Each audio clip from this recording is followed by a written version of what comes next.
bravo, c'est tout. Je ne te demande pas de te répandre en compliment. Je te demande de lui dire juste un petit bravo. Attention, qui sonne quand même. Pas appuyer d'accord, mais qu'elle ne soit pas obligée de te faire répéter. Je ne peux pas. Tu ne peux pas dire bravo? Non. Même pas un petit bravo? Non. C'est quoi? C'est le mot qui te gêne? Non, c'est ce qu'il veut dire. Ce qu'il veut dire, ce qu'il veut dire. Si tu le dis comme bonjour, il veut déjà beaucoup moins dire ce qu'il veut dire. Ça veut quand même un peu dire félicitations, non? Oui, mais à peine, juste à peine. J'ai haï cette soirée. Tu es consciente de ça, Louise? J'ai tout détesté. Les costumes, les décors, la pièce. Et elle. Alors, surtout elle. Justement. Comme ça, tu n'es pas obligé de lui dire que tu n'as pas aimé. Tu lui dis ce petit bravo, et c'est fini, on n'en parle plus. Tu es débarrassé, et moi j'enchaîne. Ah, tiens, sa loge est là. Je n'y arriverai pas. Marie-Claude, tu as vu, on nous a placés au 6e rang d'orchestre, avec tous les gens connus. Elle n'était pas obligée, on n'est pas célèbre, on est même le contraire. Elle a fait ça pour nous faire plaisir. Mais je n'ai éprouvé aucun plaisir. C'est bien pour ça que je ne te demande pas de lui dire bravo, merci. Là, d'accord. Merci, ça pourrait avoir un petit côté hypocrite. Surtout si tu t'es beaucoup ennuyé. Mais bravo. Franchement, bravo. C'est rien. Un sourire, même pas. Un demi-sourire. Une lèvre qui se retrousse à peine. Je te dis que je n'y arriverai pas. Alors dis-le 2 fois. 2 fois. Oui. Bravo, bravo. 2 fois. Ça file tout seul. On ne se rend presque pas compte qu'on l'a dit. Ça glisse. On n'a même pas le temps de penser à ce que ça veut dire. C'est un peu comme oh pardon. Quand tu dis oh pardon, tu n'as pas l'impression de vraiment demander un pardon, de réclamer une absolution pour ta faute. Non, c'est une petite phrase qui s'échappe. Et pourtant, le type sur lequel tu viens de renverser ta bière et qui a envie de t'égorger, en t'entendant dire oh pardon, ça pèse aussitôt. Comprenant que ce n'est pas une harpie qui lui a taché sa veste, mais une personne bien élevée. Et c'est pour ça, Marie-Claude, que j'aimerais que tu dises un petit bravo à Simone, juste pour ne pas qu'elle pense que ma femme a échappé à la civilisation. Est-ce que tu comprends? Mais qu'est-ce qu'il te prend à parler comme ça sans t'arrêter? On vient d'entendre ta sœur pendant presque 3h30. Parler, parler, parler. J'ai cru mourir. Et maintenant, t'as tiré. Mais c'est une histoire de fou. C'est contagieux ou quoi? Alors je te préviens, si tu dois continuer, dis-le-moi tout de suite. Parce que, avec toi, ce ne sera pas comme avec Simone. Je sors, je fous le camp de ce théâtre et je ne reviens pas.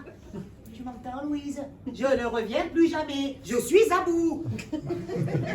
Tout ça parce que je te demande d'être poli avec ta belle-sœur. Ah, parce qu'elle l'a été, elle, sur scène.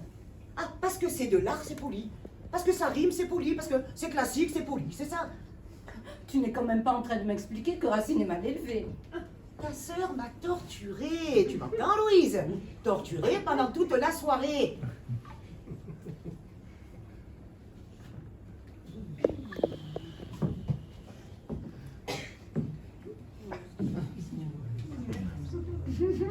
Tu es au courant, j'espère, qu'au Japon, la gloriole suprême pour un samouraï blessé à mort est de dire bravo à son adversaire.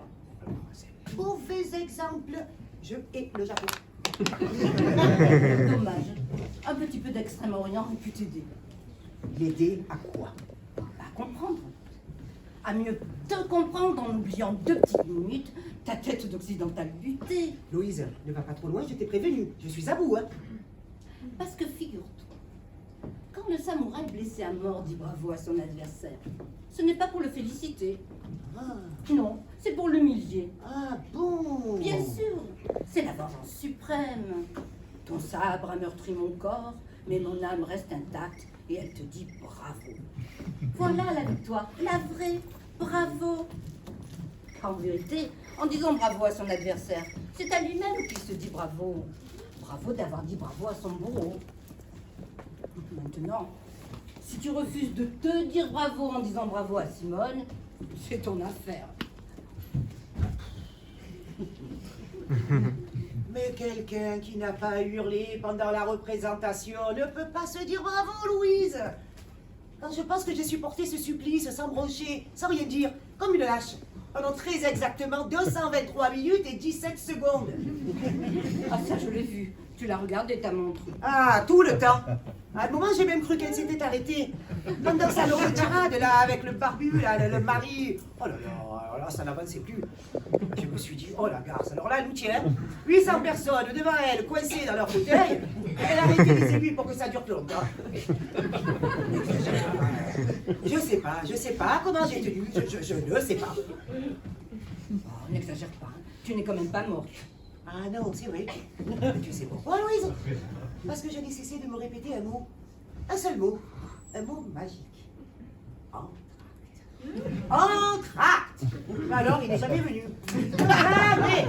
5 actes sans une seconde d'interruption, Louise. Tu appelles ça la civilisation? 15 ans d'attente, Marc-Claude.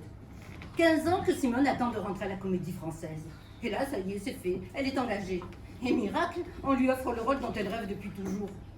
Ce soir, pour la première fois de sa vie, elle vient de jouer Phèdre dans le plus prestigieux théâtre d'Europe. Et toi, sa belle-sœur, tu refuses de lui dire bravo? Juste un petit bravo? Qu'est-ce que tu es devenu? Un animal? Elle vient de jouer Phèdre pour la première fois de sa vie. Tu te moques ou quoi? Notre mariage, tu as oublié peut-être? Elle en a déclamé un morceau en plein milieu du repas, comme ça, sans prévenir personne. Même qu'aucun enfant n'a voulu jouer. Les invités, ils n'ont pas voulu danser. Mais mon père, il a gueulé sur le tien. Et nous a foutu une ambiance de merde avec sa vocation. C'est maman qui lui avait demandé pour nous faire une surprise. La surprise? Mais la surprise, Louise, ça a failli que je quitte la table. La table du plus beau jour de notre vie. Je t'aime, pour rester 20 minutes et le couteau planté dans le gigot, pendant que notre hystérique beuglait sa poésie là, en se caressant les seins. Et 20 ans après, elle remet ça, et l'intégrale en plus. Tu voudrais que je lui dise bravo à cette grosse vache.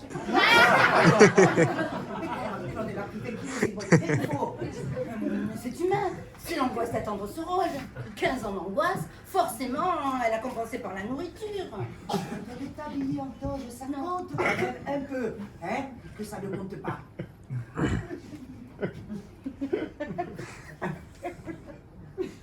Tu es venue, Marc-Claude. Pardon. Pourquoi tu m'as accompagnée à cette générale? Tu plaisantes? Pas loin du monde. Tu connais la silhouette de Simone. Tu savais qu'elle allait jouer Phèdre. Pourquoi tu es venue? Mais parce que ça fait 3 mois que tu me bassines avec la première de ta sœur, qu'il ne faut manquer tout aucun prétexte. La date du 24 février a été soulignée en rouge sur tous les agendas, tous les calendriers. C'est devenu une fête familiale.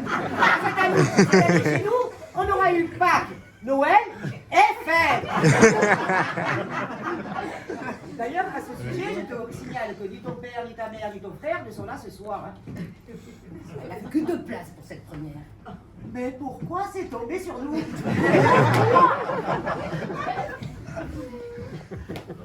oh. Hein? Oui, est-ce que tu peux lui dire juste oh? Elle sort de sa loge.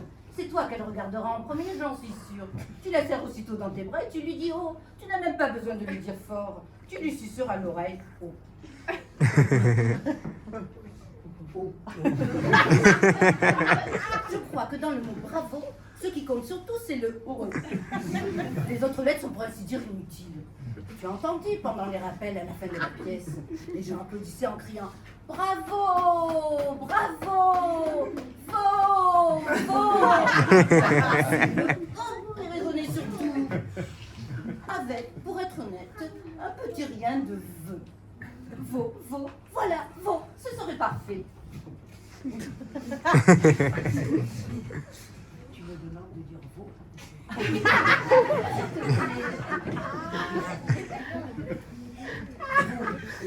Oui. Bon, Louise, là, n'est-il pas venu le moment pour nous de faire les points sur notre couple? J'en étais sûre. La fuite, la tangente, l'esquive.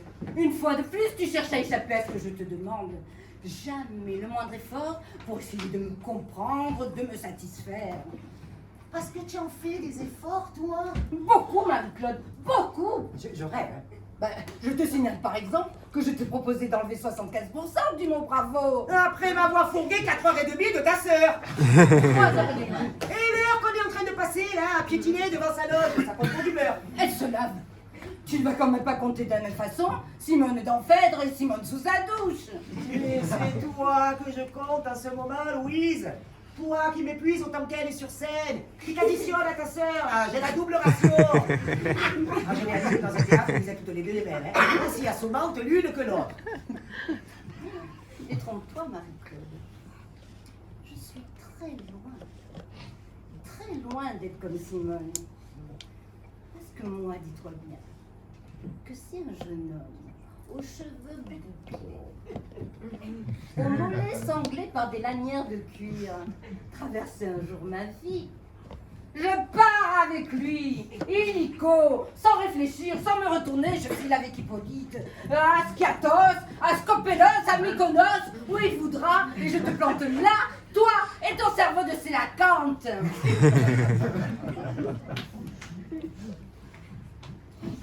Tu ne dis rien? Ça ne te fait rien? Quoi? Ce que je viens de dire. Non. Que je parte avec Hippolyte, ça ne te fait rien. Non. Même ce minute grec. Non. C'est la quand c'était d'Enphèdre? Non.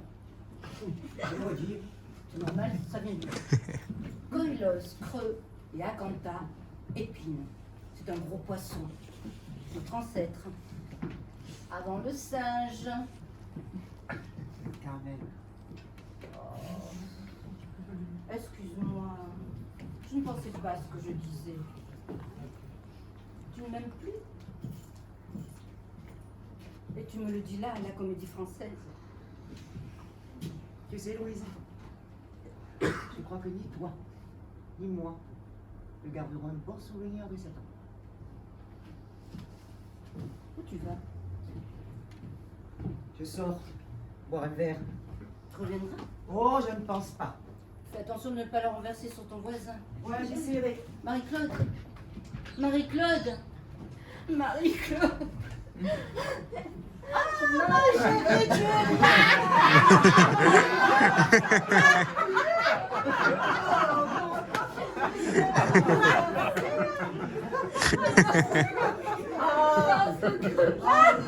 C'est une pièce qui parle très fort, enfin, je sais. Oh, parce que c'est bouleversant de voir sa sœur applaudie pendant 20 minutes. Marie-Claude m'a quittée. Ta femme? Mais quand elle t'a quitté? Avant la fin de la pièce? Non, tu m'as fait peur. Marie-Claude. Oh, mais c'est incroyable, ma chérie. Marie-Claude te quitte le soir de ma première de fête. Tu te souviens ce que j'ai joué le jour de votre mariage?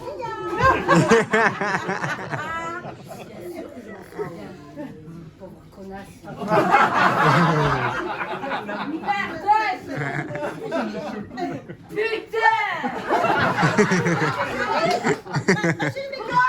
vache! Qu'est-ce que j'ai fait de mal? Ah, tu me dis rien? Tu me dis pas bravo?